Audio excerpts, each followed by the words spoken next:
이 시간 은혜 나눌 말씀은 요한복음 14장입니다. 요한복음 14장 23절로 29절 말씀 우리 천천히 교독하겠습니다.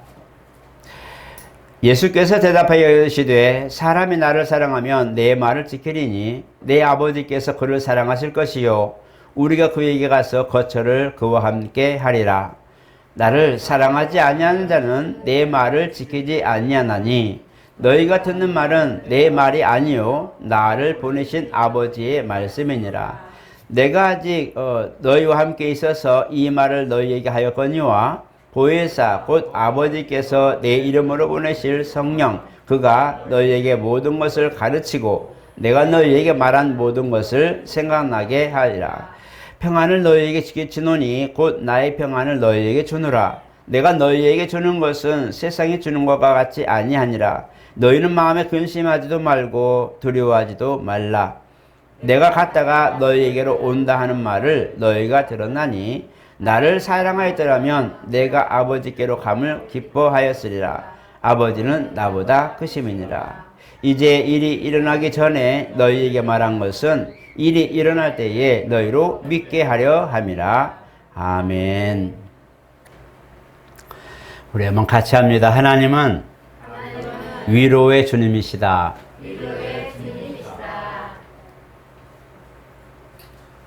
우리가 세상 살면서 잘 살자고 예수 믿는다면 방향이 조금 잘못된 설정이 될 것입니다.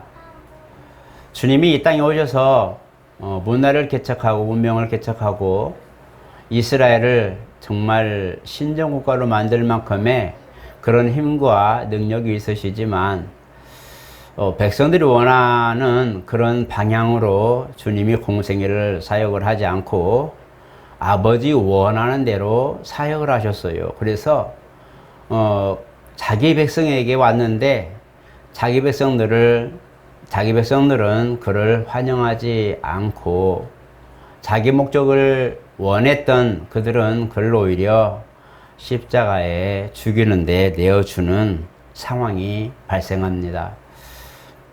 그렇기 때문에 주님이 우리를 위해서 뭘 해주셨다, 뭘 해주신다, 어떤 기대감 또 우리가 바라는 것들도 참 많이 있는데 사실 그것이 우리의 주가 되어버린다면 우리도 아마 유대인들처럼 예수님 오셨을 때의 기대감에 실망해버린 그들이 정말 메시아만 온다면 우리는 신정국가 되고 독립하게 되고 우리는 으뜸이 되는 나라가 될 거라고 하는 기대감이 허물어지는 이런 상황을 맞이하게 될 겁니다.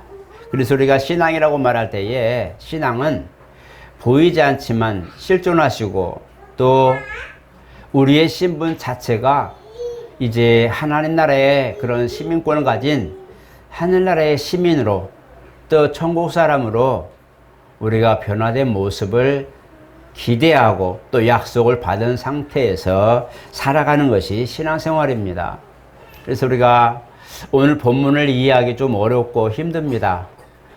평안을 너에게 끼친다라고 말 때 우리가 이 평안이라는 것은 이스라엘 사람들에게는 늘상 인사하는 겁니다. 샬롬, 샬롬, 예루살렘이죠. 예루살렘. 그래서 평안이라고 평안이뇨 평안이다. 이 평안이라는 말을 이스라엘은 정말 많이 사용하고 있는데 오늘 주님이 그들에게 다시 한번 내가 너희에게 평안을 준다라고 말씀하는데 이것은 세상이 빼앗지 못하는 평안이라고 말씀합니다. 그런데 주님이 이제 잡히시고 죽으시고 제자들이 사도행전에 기록된 대로 내용을 보니까 육체적으로 행복한 사람이 육체적으로 평안해서 자기 수명을 산 사람이 그렇게 많지 않은 걸 보게 됩니다. 그러면 행복이 뭘까요? 우리가 세상 사는 동안에 준비된 그런 여건들 또 만족할 만한 환경들 이런 많은 그런 관계성을 가진 행복의 여건이 아니라 바로 주님이 주신 행복을 오늘 성경은 말씀하고 있어요. 이것은 주 안에서 또 성령께서 우리를 이끌어 가시고 보존하시고 보증하실 때에 그 행복을 우리가 누리며 살 수 있도록 그렇게 배려해 주셨어요. 주님이 주신 행복은 십자가에서 우리에게 허락하신 대속의 은혜와 그 다음에 다시 한번 오실 또 부르러 데리러 오실 주님의 약속에 기인합니다. 그래서 우리가 아까 초대 말한 것처럼 이 땅 사는 것을 주로 삼고 목적을 삼는 그리스도의 신앙이라면 우리는 아마 그런 행복을 누리거나 알지도 못할 것이 될 겁니다. 그래서 주님이 우리에게 다시 한번 말하는 거예요. 내가 가는 것이 너희에 유익하다. 뭐가 유익하냐? 이 땅에 속했지만 하늘에 속한 자로서 이 땅에서 살지만 하늘에 사는 자의 모습을 가지고 그 나라 일을 하려고 애쓸 때에 이 땅에서는 핍박과 환난이 많지만 그러나 그 일을 돈독하게 하고 더 끈을 이어주고 더 용기 주고 그 나라의 어떤 환경과 상황에 대하여 알려주고 그 다음에 그곳에서 나오는 샘솟는 기쁨과 즐거움을 누릴 수 있도록 허락하시고 연결해 주시는 분이 바로 성령이시기 때문입니다. 그래서 내가 가면 내가 약속하신 성령을 너에게 보내시리니 이는 보혜사라 이렇게 말씀합니다. 전에도 말했지만 보혜사는 법적 용어라고 그랬죠. 로열, 바로 변호사라는 뜻이죠. 그래서 우리의 믿음을 변호하시고 증거 삼으시니 성령께서 우리 안에서 하나님 일을 하고 싶은 예수께서 공생의 일을 지난 동안에 목표 삼았던 구원과 영생에 관한 약속을 그래서 회복의 역사를 우리에게 주셔서 그 길을 가고자 하여 애쓰는 사람들에게 주님은 성령으로 가운데 오셔서 이제는 그 길을 인도하시고 거기서 우리가 맛보는 즐거움과 행복을 누리게 하시다고 하는 것이에요. 그래서 오늘 이 본문을 보면서 우리가 이해할 때에 맞아, 내가 지금 주님이 주신 행복을 누릴 수 있을 만큼의 그런 복을 가지고 있는가? 내가 지금 주님이 허락하신 공생애 동안에 이루었던 약속을 가지고 정말 행복한 사람인가를 살펴보면 우리 모습을 볼 수 있을 겁니다. 나를 내려놓는다는 것은 어렵습니다. 내 모든 걸 내려놓고 정말 초연의 모습으로 다시 간다는 것 정말 어렵습니다. 어른들에게 다시 아이의 모습으로 가라고 그러면 부끄럽고 쑥스럽죠. 아이들에게 어른 모습을 하라고 그러면 아직 나는 때가 안 됐다고 얘기할 겁니다. 이것은 뭐냐면 서로 상의하기 때문이고 어색하기 때문이고 갈 수 없는 동경의 모습이기 때문이겠죠. 그러나 오늘 우리가 주님이 하신 이 사건을 보면서 내가 정말 믿음을 가지고 예배하는 데 기쁨이 되고 하나님을 찬양하는 데 즐거움이 되고 정말 믿음으로 뭔가를 하려고 할 때에 내가 소망이 넘치는 그런 모습이 내 안에 있다면 우리는 진짜 하나님의 평강이 내 안에 있는 겁니다. 세상 사람들이 말합니다. 무엇이 즐거워? 술 한잔 먹고 친구하고 화해하고 정말 즐겁게 노래하면서 젓가락 두드리면서 막 노래하면서 행복한 모습을 갖고 있다 해서 우리는 술 한잔으로 끝내 그렇게 말하지만 기독교인들은 술도 안 먹죠. 또 그 다음에 뭐 세상에 즐기는 어떤 그런 것도 안 하죠. 그게 굉장히 힘들죠. 무슨 재미로 살아? 왜 많은 얘기를 하죠. 나는 예수 믿는 재미로 살아. 예수 믿는 재미로 살아. 예수 믿는 게 뭔데? 힘들죠. 제한돼 있고 제한된 구속의 어떤 그런 환경 속에 있지. 하지 말한 것도 많지. 하면 안 된다고 말하지. 너무나 구속이 많고 제한이 많은데 뭐가 그리 좋은데? 라고 말하지만 예수 안에 들어와 진실로 하나님 우리에게 평안을 주신 이 평안을 누리고서부터는 세상 것이 구분이 내 안에 비교가 안 되죠. 그 기쁨을 빼앗을 자가 없다고 말씀하는데 정말 그렇습니다. 여러분들은 이 평안이 오늘 우리 삶에 좀 전반적으로 좀 펼쳐지고 어떤 모습이 와서 상황적으로 많은 것들이 있지만 정말 예수님이 주신 평안으로 평안하시기를 축복합니다. 그게 우리가 천성의 길 가는 사람의 몫이에요. 누구도 그걸 발견할 수도 없고 알 수도 없고 깨달을 수도 없다고 그랬어요. 그래서 주님도 나를 통과하지 않고는 아버지께로 올 자가 없다고 말씀하고 있어요. 그래서 이 부분은 그리스도 안에서 내게 주신 평안인데 주님이 직접 명하신 거예요. 평안을 너에게 주노라. 평안을 너에게 주노라. 우리가 평안을 누릴 수 있는 것은 무엇인가를 내가 절제하고 이기고 희생할 때에 가능합니다. 평안은 그냥 거저 앉아있으면 그냥 하늘에서 비가 내리듯이 적시는 것이 아니에요. 그 안에 내가 가 있어야 되고 약속된 장소에 내가 있어야 되고 약속된 말씀 가지고 와서 티켓처럼 그 약속에 초청장이 있어야 되고 그 다음에 그가 예비하신 그 시간에 거기 있어야 정상인 거예요. 그것이 평안입니다. 그냥 가만히 있어도 들려오는 그런 노래소리, 그냥 가만히 있어도 아침에 해가 뜨는 그런 동력의 그 모습이 아니라 평안은 주님이 나와의 약속이에요. 서로 약속을 맞추고 서로 약속을 그 계약을 지켜갈 때에 바로 내 안에 진실로 평안이 내게 있는 거예요. 오늘 저 여러분들은 어떤 약속을 받았습니까? 저는 제 개인적으로 본다면 저는 여러 가지 약속을 받았어요. 그 첫 번째가 구원에 대한 약속. 우리가 너무 잘 알죠. 구원에 대한 약속. 죄에 관하여 도말하시겠다고 하는 약속. 구원을 받았다는 것은 내가 예수 믿을 때에 우리에게 허락하신 약속이 마치 문을 열고 모든 그 안에 있는 것들을 내가 누리듯이 구원의 약속, 믿음의 그 손을 잡았을 뿐인데 그 모든 하나님 나라의 모든 일들이 내 안에서 활성화되기 시작했죠. 효력이 있기 시작했다는 것이 구원의 약속이요. 그 다음 내 안에서 하나님의 놀라운 그런 은혜들이 내 안에 있음으로 말미암아 내가 이제는 그 안에서 생명의 보전, 사망에서 생명으로 옮겨받은 이 약속, 증거들이 있는 약속이 있어요. 내가 너를 살렸다고 하는 증거가 십자가 대속의 공로 안에 증거가 되어 있어요. 내가 어떻게 살았냐? 예수의 십자가 대속의 공로 안에 있다. 내가 어떻게 구원받았냐? 주께서 그 모든 피 흘리심으로 내가 속량을 입은 약속의 말씀이 있다. 내가 어떻게 사망에서 영생으로 옮겨졌냐? 생명으로 옮겨졌냐 할 때에 주님이 죽은 자 가운데 살아나심으로 부활의 첫 열매가 되셨다라고 하는 이런 약속들이 내 안에 있어. 물론 여러분들도 같이 있겠지요. 이런 약속들이 내 안에 있는 것이요. 또한 내가 한 가지 또 더 다짐하고 내가 자긍심을 갖는 이유는 내가 연약하여 육체 연약하여 할 수 없는 것들, 나는 항상 죄를 짓고 죄가 생각나고 돌아서면 죄를 짓고 죄가 생각나고 하나님 앞에 나와 예배할 때도 하나님 오늘 또 죄를 짓는데 내가 오늘 아침에도 죄를 짓고 나는 날마다 죄를 짓는 사람인데도 하나님은 그것에 문제하지 않고 내가 너를 내 피로 씻어줬으니 너는 거룩하다고 이것을 인정해 주는 사람이 되었다. 내가 가지고 있는 믿음의 근거는 바로 거룩함에 있단 말이에요. 이 근거가 어딨냐? 그리스도의 말씀으로 말미암고 믿음으로 말미암았는데 이것의 모든 흐르는 모든 걸 덮어버린 것은 하나님의 거룩함이라는 거예요. 거룩함이 없이는 하나님을 볼 수 없다고 말씀하는데 하나님이 그 믿음을 통하여 내게 허락하신 것은 거룩함이에요. 그 때문에 내가 무슨 걸 죄를 쳤어, 손으로 죄를 졌어, 마음으로 분을 냈어, 뭔가 내가 죄를 졌어, 허물이 많아 하는 그 모든 내게는 드러나는 것들이 다 있을지라도 주님은 거룩함으로 다 옷을 입혀서 나로 하여금 그 악이나 죄를 보이지 않게 하고 오히려 그리스도 안에 약속의 거룩함으로 나를 보시겠다고는 약속이 있어요. 이것 때문에 힘을 얻고 용기를 갖습니다. 오늘 저런 죄 안 짓는 사람 없을 거예요. 만약에 살아가는 데 있는 모든 행실적 죄까지도 마음에 품는 죄까지도 만약에 구원에 상관된 그래서 막 죽고 사는 문제에 있다면 우리는 아마 살 사람이 아무도 없을 거예요. 그러나 우리 주께서 보니까 허물이 사함을 받고 죄가 가려움을 받은 자는 복이 있다고 하는 것은 이미 그렇게 해주시겠다는 약속이 있는 거예요. 그게 약속이에요.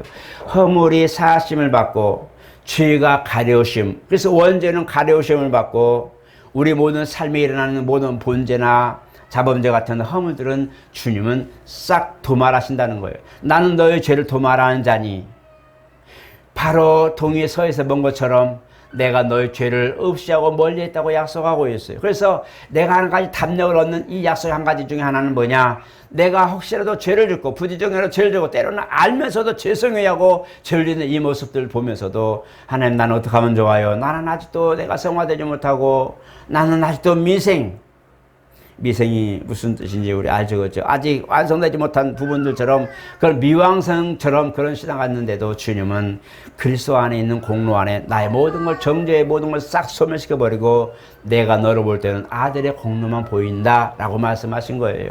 내가 아들의 공로를 볼 때 넘어가리라. 패스오버. 바로 6월절 있죠. 내가 아들의 공로를 보고 아들의 피를 볼 때 넘어가리라. 왜냐? 그 아들의 피는 모든 걸 거룩하게 덮어버린 놀라운 은혜의 담비와 같기 때문이에요. 그래서 내가 한 가지 담력을 얻는 것은 바로 내가 허물이 많을지라도 죄가 많을지라도 많은 그런 역사하는 것들이 많을지라도 한 가지 담력 없는 약속 중 하나가 바로 내가 너를 지키고 내가 너를 살렸다는 거예요. 내 아들 안에 있는 자는 다 살리겠다고 하는 약속이에요. 내게 온 자 중에 내가 하나도 잃어버리지 않았다고 하는 주님의 약속이에요. 그리고 아들 안에 있는 자는 결단코 심판에 이르지 않는다고는 바로 말씀이 내 안에 약속이 되어 있어요. 오늘 저와 여러분 어떻습니까? 허물 때문에 맨날 괴로워하고 연약함 때문에 맨날 괴로워하고 많은 그런 내게 주어진 많은 환경적 요인들 때문에 막 속상해할 때 괴로워할 때에 주님이 이걸 어찌 하면 없습니까 하고 기도하지만, 그러나 중요한 것은 이 모든 것도 하나님이 이미 모든 걸 통과하시고 이 모든 것도 넘어가시고 이 모든 것들을 또 하나님이 기억하지 아니하시고 나를 살려주겠다는 약속 하나에 모든 걸 올인한 것처럼 내가 그렇기 때문에 지금도 담력을 얻는 거예요. 사도 바울이 고백한 것 중에 하나가, 정말 공감하는 것이 하나가, 나는 죄인 중에 괴수라. 그 사람이 무슨 죄를 졌어요? 율법 아래 있을 때도 철저하게 율법을 배워서 율법을 가르치는 그런 지위까지 높은 신분을 가진 사람이에요. 누구도 그 사람 말 한마디면 그냥 숭고할 만큼이에요. 한 번은 그 사람이 감옥에 갇혔을 때에 그 사람을 심판하려고 재판장이나 많은 백부장들이 와서 끌고 가려고 할 때에 한 가지 얘기합니다. 로마 사람인 나를 너희들이 이유 없이 잡았냐? 너희들이 그렇게 만든다 라고 얘기하죠. 그 한마디에 사람들이 벌벌 떨죠. 그 정도 신분이나 학식이나 모든 걸 보면서 율법에 철저하고, 사도 바울 자기 변증을 보니까 나는 율법에 가장 먼저 율법에는 열정이 있고, 하나님 믿는 자라면 나는 우등에게 항상 앞서간 사람이요, 하나님 말씀이라면 나는 먼저 있는 사람이고, 나는 항상 믿음의 열정이 최고에 있는 이런 모습이었다고 자기 스스로를 변정합니다. 그런데 이런 것들을 배설물로 여겨버리고 이것을 내가 초계처럼 여겨버린 것은 예수를 아는 것이 가장 고상하기 때문에 이런 것들을 다 버려버리고 예수 믿는 것에 내가 올인했다고 고백하고 있어요. 이거 뭐냐?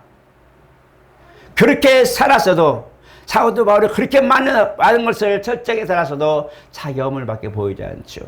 그래서 그 사람은 자기를 고백한 거예요. 내가 육체적 율법으로 살 때는 모든 것들을 보니까 나를 끌어내리는 것밖에 없고, 내가 뭘 아무리 믿음으로 잘 가려가도 그 중에 하나 거치면 결국 다 거치는 것이 되기 때문에 나는 맨날 공고한 사람이구나. 나를 누가 이 사망의 몸에서 사망의 법에서 나를 끌어냈고 나를 누가 살려줄 거고 외치는 그런 모습밖에 보이지 않았어요. 그런데 예수 만나고 보니까 그러므로 이제 결코 정죄함이 없나니 과감하게 외칩니다.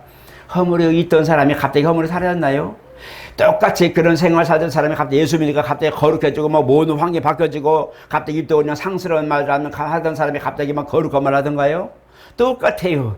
예수 믿을 때나 안 믿을 때나 삶은 똑같아요. 신분이 바뀌고 상황이 바뀌고 나의 모든 그 시민권이 바뀌고 나의 모든 생각이 자체가 바뀌었을 뿐이지 환경은 똑같은데, 사도 바울도 똑같은 거예요.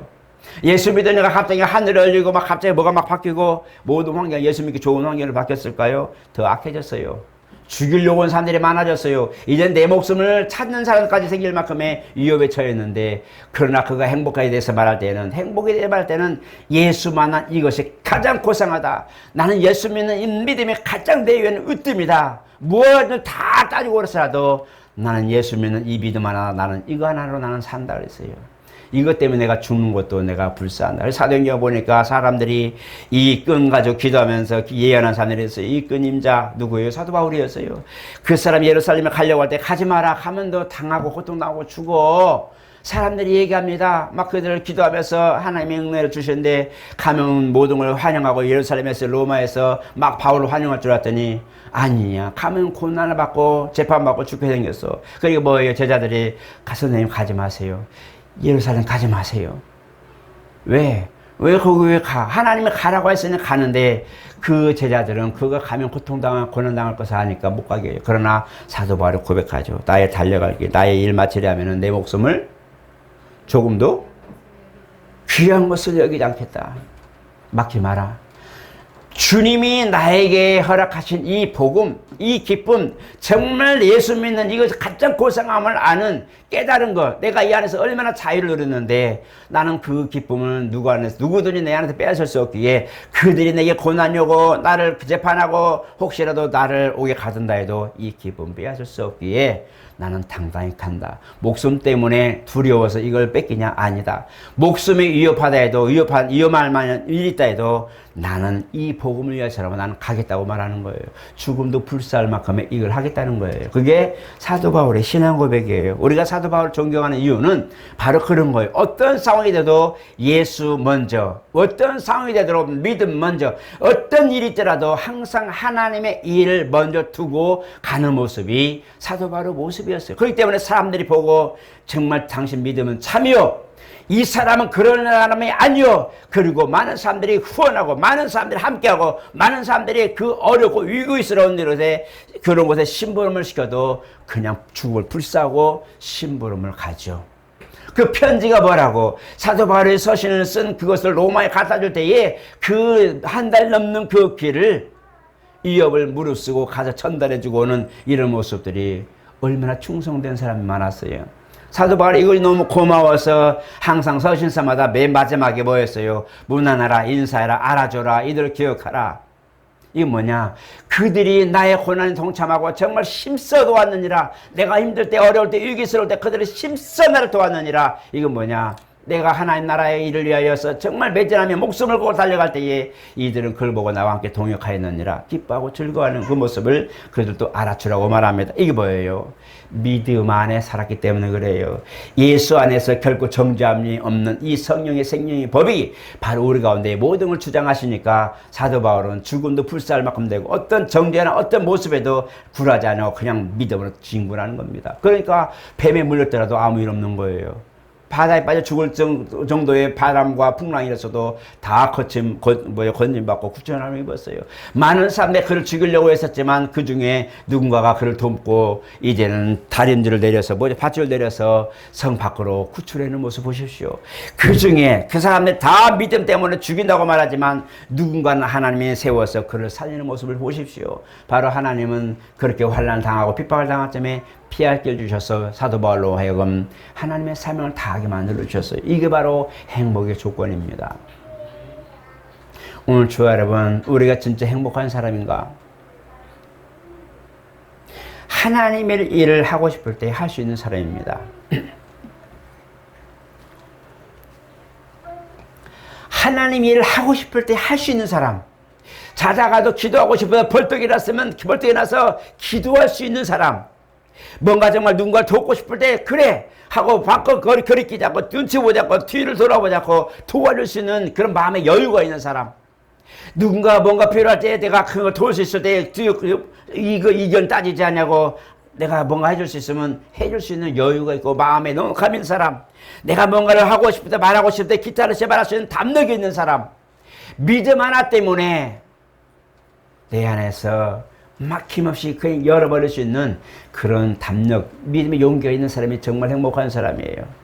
여러분, 나는 그래서 전도하는 사람들 보면서 정말 저 사람들 행복한 사람들이라 생각합니다. 왜냐하면 눈치 안 봤잖아요. 생활에 시간이 없지만 시간을 이겼잖아요. 그리고 그들은 남들의 의식의 눈초리를 이겨버렸잖아요. 쉬운 줄 아세요? 어려워요. 복음 전하며 찬양하는 것도 입술로 읊조리는 것도 굉장히 눈치 보여요. 음식 앞에 두고 하나님 앞에 감사하는 것 조건이 정말 우리가 늘 감사하지만 그 한마디 하는 것도 굉장히 눈치 보여요. 내가 아직 그 신앙에 자유함이 없는 거예요. 눈치 보는 신앙. 내가 뭔가에 벌써 내가 제어되는 신앙. 사람의 모든 환경과 모든 걸 보면서 내가 벌써 물러가는 이런 모습을 보면서 그건 내가 행복한 게 아니다. 나는 아직 행복의 조건이 없구나. 나는 행복의 조건이 아직도 내가 부족하구나. 찬양하고 싶을 때 정말 내가 찬양하고 싶고 기도하고 싶을 때 하나님 정말 주님 찬양합니다. 기도할 수 있는 사람. 그리고 내가 마음껏 하나님 말씀 보고 싶을 때 벌떡 일어서 말씀 볼 수 있는 그런 마음의 여유가 있는 사람. 나는 이런 사람들이 진짜 행복한 사람이라고 생각합니다. 표현할 수 있다면 그렇게 하십시오. 외국인들은 부부지간에도 아무리 나이가 많고 조건을 떠나서라도 출근할 때 뭐합니다. 사랑합니다. I love you 하고 볼에 뽀뽀해주고 또 중간에도 전화하면서 I love you 해주고 또 돌아와서 뽀뽀해주면서 I love you. 그들 하루에 3번 이상 I love you 한다고 하잖아요. 그죠? 그게 늘상에는 당연한 거지만 그걸 스스로 표현해서 자기 사랑을 나타내주는 게 서로 그게 관계성이잖아요. 여러분 주님 사랑한다고 몇 번이나 고백하세요. 주님 사랑합니다. 우리 한번 같이 해봅시다. 주님 사랑합니다. 주님 사랑합니다. 가슴에서부터 정말 주님이 나를 사랑하신 그 사랑, 조건적이라 할지라도 괜찮아요. 정말 주님이 나를 이렇게 하셨기 때문에 나는 주님 사랑해요. 맞아요. 내게 그렇게 해주셨기 때문에, 은혜를 주셨기 때문에 나도 주님 사랑합니다. 그래도 괜찮아요. 정말 내가 주님 사랑한다는 표현을 한번 해보셨으면 느꼈어요. 그리고 감사하다는 표현도 한번 해봤으면 느꼈어요. 한번 해봅시다. 주님 감사합니다. 그 말하는데 내 마음에서 어떻습니까? 감동이 옵니까? 그냥 어색합니까? 아니면 감격이 옵니까? 주님 사랑합니다. 거기에는 미사여가 필요 없어요. 거기에는 뭐 십자가 되시기에 부활하신 하나님, 천지창조 하나님, 그런 모든 수식도 필요 없어요. 정말 주님 사랑하는 마음은 가슴에서부터 오는 거예요. 사랑하기 때문에 가슴에서. 내가 뭐가 좋아서 나 사랑해? 내가 어떻게 알아요? 그냥 사랑받는 거지, 사랑하는 거지. 제가 사랑하는 것을 보면서 느낀 게 뭐냐면, 넌 이것 때문에 사랑해. 눈이 커서 이뻐 사랑해. 키가 아담해서 사랑해. 날씬해 사랑해. 멋있어 사랑해. 머리카락이 좋아 사랑해. 이런 조건이 있어. 아마 실천할 것 같아요. 그냥 뭐 때문에 나를 사랑해 할 때에 그냥 갑자기 생각하면, 내가 저 사람 어떻게 사랑하지? 뭘 사랑하지? 조건이 없어요. 그냥 사랑하는 거죠. 그죠? 그냥 그 사람이기 때문에 사랑하는 거예요. 보아도 좋게, 생각만 해도 기분이 좋고, 같이 있으면 괜히 막 가슴이 뛰고, 이게 뭐냐? 그냥 사랑하니까 그런 거죠. 무엇이니까 사랑해? 손가락이 이뻐서 사랑해? 발가락이 이뻐서 사랑해? 조건이 있다면, 안 좋은 것을 반드시 발견돼 있다. 난 너 그것 때문에 싫어. 난 너 저것 때문에 싫어. 안 좋고 싸울 때는 난 그것 때문에 싫어. 너 이것 때문에 싫어. 막 그러겠죠. 그러나 좋을 때만 이것 때문에 사랑해. 저것 때문에 사랑한다면 조건이 있겠죠. 그러나 사랑하는 그게 아니고 그냥 사랑하는 거예요. 조건이 뭐가 있어요? 그냥 자체가 사랑하는 것이지 뭐가 있으니까 사랑해? 아니요. 그냥 사랑하는 거. 맞아요. 주님 사랑하는 것 같아요. 예. 이미 나는 하나님 은혜 가운데 하늘의 시민권인 자요. 내 믿음에서는 이미 인정받은 자요. 나는 영생과 약속을 받은 자요. 예수 피 뿌리면 내 증거가 되어 나는 항상 거룩함이 있는 자요. 내 생각은 허물이고 내 생각은 항상 죄송스럽고 내 생각은 항상 허물이 그런 것들이 생각날 수밖에 없어 죄송합니다 말하지만, 그러나 주님 보시는 시각은 내가 아들의 피의 공로를 보고 넘어갔으니 너는 자유하라 평강하라 말씀했으니 그 믿음 갖고 살기 때문에 행복하고, 그러니까 조건이 없는 거예요. 주님 사랑하는데 조건이 없어요. 그냥 사랑하는 거예요. 왜? 이미 나는 그 행복에 대해서 소유한 자요. 나는 이미 그 평강에 대해서는 소유한 자요. 내가 이미 믿음에 대해서는 그 안에 들어있는 사람이기 때문에 조건이 없는 거예요. 내가 이렇게 좀 사랑합니다. 내가 이렇게 좀 사랑합니다. 도와주면 사랑할게요. 아니, 이런 조건을 다 떠나서 그냥 사랑하는 거예요. 그게 행복이고, 그게 행복의 조건입니다. 오늘 저와 여러분, 주님이 지금 십자가에 달려 죽으시는, 고난당하시고 고통당하실 때에 잡히시기 전에 이 말씀을 하셨어요. 나중에 뭐 했으면 마지막 부분을 보세요. 앞으로 이런 일이 일어날 때에 너희로 믿게 하려고 한다고 말씀하고 있어요. 앞으로 이렇게 일어날 때에 너희를 29절에 보세요. 이제 일이 일어나기 전에 너희에게 말한 것은 일이 일어날 때에 너희를 믿게 하려 함이라. 마지막 그 순간에 내가 뭔가 죄를 져서 뭔가 결단을 해야 될 순간에 뭔가 환경과 육체의 역함과 모든 문제 때문에 내가 진짜 어떻게 된가 내 믿음에 대해 판단받아야 될 이런 순간에 주님이 내게 말씀하신 거예요. 그럼 너에게 평안을 주노니 나를 믿는 자는 영원히 심판을 받지 않고 내 있는 곳에 너희도 있을 것이다 라고 하는 그 말씀을 생각나게 한다는 거예요. 그리고 뭐예요? 그 일이 일어날 때 하나님이 그를 끌어서 옮겨버린다는 거예요. 그냥 그 속에서 옮겨버리고 환난에서 건져버리고 문제를 어느샌가 다 치워버리겠다는 거예요. 그게 뭐예요? 결정적 순간 하나님 역사하신다는 거예요. 그것을 우리는 경험해야 되는 거예요. 하나님의 사람이라면 그런 경험을 하기를 축복합니다. 제자들은 주님이 부활했다 해도 잘 못 믿었어요. 왜냐하면 사람은 누구나 죽은 것은 인지상정이요. 운명처럼 그렇게 흘러갔는데 주님이 다시 살아난다고 말씀하셨어요. 내가 너희보다 먼저 갈릴리로 가 있을 거야 라고 말씀하셨어요. 근데 그걸 기억한 사람이 별로 없었어요. 정말 그래요. 기록에 보니까 사람들이 나는 다시 벳사공으로 일어나고 나는 다시 내려가고, 오죽하면 엠마오마을로 내려가는 두 제자에게 주님이 나타나셔서 그 말씀을 풀어줍니다. 말씀을 들으면서 같이 가죠. 모르는 사람이 갑자기 옆에 얘기하니까 얘기 듣는 동안에 갑자기 맞아. 아 맞다. 주님 부활하신다고 그랬는데 3년 만에 부활하신다고 먼저 갈릴리로 간다고 그랬는데 그래? 야 가보자. 그리고 발걸음을 돌리는 모습 보십시오. 제자들이 마가다라방에 숨어서 주님이 부활하신다고 할 때 그들이 너에게 평강이 있을지어다 믿지 못했어요. 유령인가 믿지 못했어요. 왜? 주님이 이미 그 일이 일어나기 전에 주님 다 말씀하셨는데도 제자들은 그 잠깐 사이에 일주일 안에 잡히시고 그다음 고난 나셔 죽으시고 바로 주일날 부활하셨는데 그 일주일밖에 안 되는데도 이 머릿속에서는 다 사라지고 뭐였어요? 나는 원래 어부야. 나는 원래 목수야. 나는 원래 그래. 사람이 어떻게 살아? 주님 그렇게 말씀하셨지만 아이 사람이 어딨어? 어느샌가 사고가 딱 들어오니까 예수님 부활한다고 약속하셨던 그 말씀은 온데간데 없고 자기 일거를 쫙 찾아갑니다. 요한복음과 사도 요한이 이제 있는데 요한과 안드레와 베드로가 같이 어부인데 동역자들인데 주님이 무태에 있을 때에 말하죠.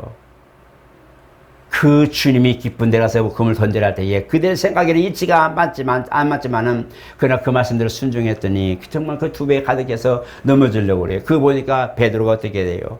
잡아서 좋고 배가 그냥 반설에 좋은 것이 아니라 그게 생각난 거예요. 아, 저분이 주님이신 것을 내가 믿지 못했지. 나는 죄인입니다. 거기서 고백합니다. 네가 사람을 낚는 어부가 되리라. 여러분 그 일을 당했을 때 주님은 그 속에 계신 것을 기억하십시오. 문제가 있을 때 나 혼자 있는 거야? 이곳에 진짜 나만 있는 거 사면 조각 속에 나만 있어. 어떡하지? 주님 어디 가서 지금 여행 가셨는가? 그러지 마시고 문제 속에 함께 계시고 문제를 열 때에 주님도 그 길에 힘을 주셔서 같이 열어버리겠다는 거예요. 문제가 되고 어떤 역사들이 많은 환경들이 억압할 때에 주님이 거기 계신단 말이에요. 나만 있는 게 아니고 주님도 계셔서 내가 그 문제 가지고 기도하면서 주님 이것을 열겠습니다 하고 확 열어버릴 때 주님이 그래 하고 나도 열어줄게 확 밀어줘서 같이 힘을 써서 열어버리겠다는 거예요. 그게 주님 약속이에요. 주저앉아있을 때는 뭐하냐 라고 말한다는 거예요. 너 거기서 뭐하냐고 라고 외치는 주님의 음성을 들어야 돼요. 주저앉아있을 때는 어떻게 해요? 아 나는 끝났어. 난 어떻게 하면 좋아하고 잘 망했을 때는 주님이 그러는 거예요. 너 뭐하냐 여기서. 너 여기서 뭐해? 라고 얘기해요. 옆에 있는 비켜. 나 죽었어. 난 끝났어. 주님 옆에 있을 때도 감동도 없고 나는 끝났어. 주님 비켜요. 하고 얘기하죠. 그러나 그분이 주님이신 걸 알고 왜 뭐 때문에 그러는다고 물을 때 사실은 이래요. 야 그럼 그냥 열면 되지 하고 주님 말씀하며 아 그렇구나. 열면 되지. 여니까 진짜 열려요. 그게 뭐냐? 하나님의 능력이에요. 순종하지 않으면 열매도 없어요. 기도하고 그 말씀을 내가 말씀을 비추어서 움직이지 않으면 아무 역사도 없어요. 그 말씀을 가지고 열 때 열리는 거예요. 그래서 두드리면 뭐 한다고 써요? 마태복음 7장에 열린다는 건 너에게 열릴 것이라고 그랬어요. 주님은 열어주는 분이지 주님이 야 내가 얘기할게 이게 아니에요. 주님은 내가 갈 수 있도록 문을 열어주시고 나로 하여금 그 길을 갈 수 있도록 배려해 주시고 길을 만들어 주시는 분이죠. 열매를 맺을 수 있도록 만들어 주시는 것은 우리 인생이에요. 우리 인생이라고는 삶을 통해서 주님이 길 열어서 길을 만들어 놓고 얘야 가서 네가 마음껏 씨를 뿌리고 가서 마음껏 밭을 경작해서 작품을 나에게 줘다오. 열매를 먹게 해달로 말한 거예요. 그 길을 내가 최선을 다해라. 충성해라 라고 말씀하는 것이 주님이 야 뿌려나고 열매 거두면 먹기만 하면 먹기만 돼 이게 아니라는 거예요. 이미 내게 일을 맡기시고 그 일을 하게 하신 것은 주님 문을 열어주셔서 나로 가게 하시고 갈 때에 그 곡식을 뿌리고 열매 거둘 수 있도록 모든 걸 하셔서 알곡에 거두어서 잘했다. 너 정말 잘 갔다. 맞아 너 정말 잘했다 하고 칭찬하신다는 거예요. 문을 열어주시는 분은 주님이십니다. 그러나 그 모든 일을 행하는 부분은 우리 몫이에요. 우리 몫이에요. 열매 맺는 것은 우리 몫이에요. 우리가 움직이지 않으면 주님도 가만히 계셔요. 뭐하냐? 열고 나가! 라고 말씀하신다는 거예요. 열면 되잖아. 열면 되지. 왜 거기서 그러고 있어? 라고 말씀하는 거예요. 열매를 통해서 우리가 상을 주시고 기뻐하셔서 자녀들을 통해서 하나님의 영광 받으시는 것은 뭐냐? 우리의 열매로 말씀하는 거예요. 그래서 그들의 열매로 그들 알리라 말씀하는 거예요. 오늘 여러분 마지막으로 부탁을 드리는 것은 주님은 나를 떠나지 않으십니다. 나는 머리에 아직 망각의 능력이 없어요. 주님처럼 망각의 능력이 없기 때문에 어릴 때부터 지금까지 죄가 다 생각나요. 누가 얘기하면 그거 다 생각나요. 나 잊어버렸어요. 뭔데? 하지만 속으로는 다 기억이 나요. 그러나 모르는 채 할 뿐이에요. 왜? 그 사람을 위해서 내가 잊어버린 것처럼 아 그랬구나 미안해 라고 말하지만 머릿속에 생각나. 나도 다 알고 있거든. 그러나 그런 모든 방각이 능력이 없지만 우리는 그렇지만 주님은 그 모든 것을 다 거룩함으로 다 덮어버리고 핏부림의 거룩함을 싹 덮어버리고 나는 아들의 공로를 넘어간다. 아들의 공로를 볼 때 넘어간다. 너에게는 내 아들의 공로가 있어 난 넘어간다 라고 말씀하는 거. 그것이 우리의 행복이다. 나를 영원히 끊지 않겠다고 하는 약속이 거기에 있는 거예요. 아들의 핏부림의 공로가 나를 영원한 속량으로 나를 이끌어 주신다. 그래서 우리는 정죄받지 않는 것이다. 그죠? 이건 여러분 절대로 잊어버리면 안 됩니다. 어떤 상황이 돼도 이건 잊어버려야 합니다. 죽는 목숨이 위태로운 상황이 되더라도 이건 변치 마시길 축복합니다. 그리고 기도하시고 문제가 있거든 기도하시고 문을 여세요. 움직이세요. 앉아있는 사람이라 일어서서 걸어가세요. 그리고 아픈 사람이 있으면 아픈 거 있지만 그걸 가지고 한번 봉사해보세요. 정말 뭔가 필요할 하나님 앞에 내가 이걸로 나아갑니다. 믿으러 나아갑니다 하고 순종해보세요. 그러면 주님이 길을 열어놓습니다. 열어놓고 이 길로 가봐 라고 말씀하면 이 길로 가봐. 사도 바울이 기도할 때에 다메섹으로 마게도니아에 사람이 와서 우리를 도와주라고 했던 마지막 음성처럼 주님이 얘야 이 길로 가봐라 하고 주님이 지시한단 말이에요. 그 길로 갈 때에 우리는 형통의 복이 있는 겁니다. 할렐루야. 이걸 아시고 믿음에 대해서는 절대로 정죄당하지 마시고 약속을 변개치 않는 분 믿음 꼭 지키시고 그리고 그분이 있기 때문에 행복하고 그분이 나와 함께 하시기 때문에 즐겁고 찬양만 해도 마음에 감격하고 어떤 상황이 돼도 내가 굴욕당하지 않고 제어당하지 않고 당당할 수 있는 사람 이런 신앙의 담력 신앙의 강건함이 오늘 저와 여러분들이 있기를 예수 이름으로 축복합니다. 거룩하신 하나님 우리는 삶의 모든 순간에 사실은 막힙니다. 내 힘으로 안 될 때도 많고 때로는 열어도 다칠 때가 있고 때로는 노력했지만 실패가 되고 때로는 나는 왜 이 모양인고 하고 주저앉을 때도 많습니다. 하나님 이런 진퇴양난의 순간들 우리에게 매일 다가오지만 하나님 주님이 항상 내게 부르짖으라 응답하리라 말씀했사오니 주님 믿고 응답한 모든 그런 것들을 보고 우리가 기쁘고 즐겁게 하여 주시옵고 열매를 먹게 하여 주시옵소서. 너희는 내 이름으로 기도하라 했으니 기도하고 내가 시행하라 했으니 그 믿음 가지고 우리가 출정하며 모든 것들을 행동으로 옮길 때에 문이 열리게 하여 주시옵소서. 축복의 문이 열리고 영생의 문이 열리고 상황의 문이 열리고 모든 괴로움과 걱정과 염려의 문들을 활짝 열리게 도와주시고 당당히 맞서고 당당히 나아갈 수 있는 담력을 허락하여 주시옵소서. 주님이 계시기에 행복하고 주님의 약속이 있기에 행복하고 주님을 찬양할 수 있기에 행복하고 기도할 수 있기에 행복하고 예배에 들을 수 있기에 행복한 우리 모습을 발견하고 감사할 수 있는 우리의 신앙 든든한 성숙한 모습의 신앙이 되도록 우리를 지켜주시옵소서. 예수 이름으로 축복하며 기도드리옵나이다. 아멘.